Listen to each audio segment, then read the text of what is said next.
গরিব ও অসহায়দের মাঝে শীতবস্ত্র বিতরণ। তথ্য ভিডিওচিত্রে রাঙ্গামাটি থেকে আমাদের রাঙ্গামাটি প্রতিনিধি। রাঙ্গামাটিতে বিশ্ব গণমানুষের সেবা ফাউন্ডেশনের উদ্যোগে গরিব ও অসহায়দের মাঝে শীতবস্ত্র বিতরণ করা হয়েছে। আজ দুপুরে সাজেক উপজেলার মাচালং মিলনপাড়া সরকারি প্রাথমিক বিদ্যালয় মাঠ প্রাঙ্গণে শীতবস্ত্র বিতরণের অনুষ্ঠানে প্রধান অতিথি হিসেবে উপস্থিত ছিলেন বিশ্ব গণমানুষের সেবা ফাউন্ডেশনের প্রতিষ্ঠাতা চেয়ারম্যান অং চিং নু মারমা।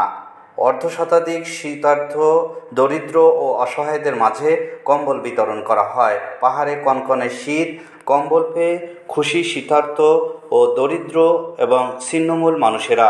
এ সময় গণমাধ্যম কর্মী হলাপ্রু মারমা, গ্রাম প্রধান ধন চাকমা সহ গণ্যমান্য ব্যক্তিবর্গ, সংগঠনের নেতাকর্মীরা উপস্থিত ছিলেন।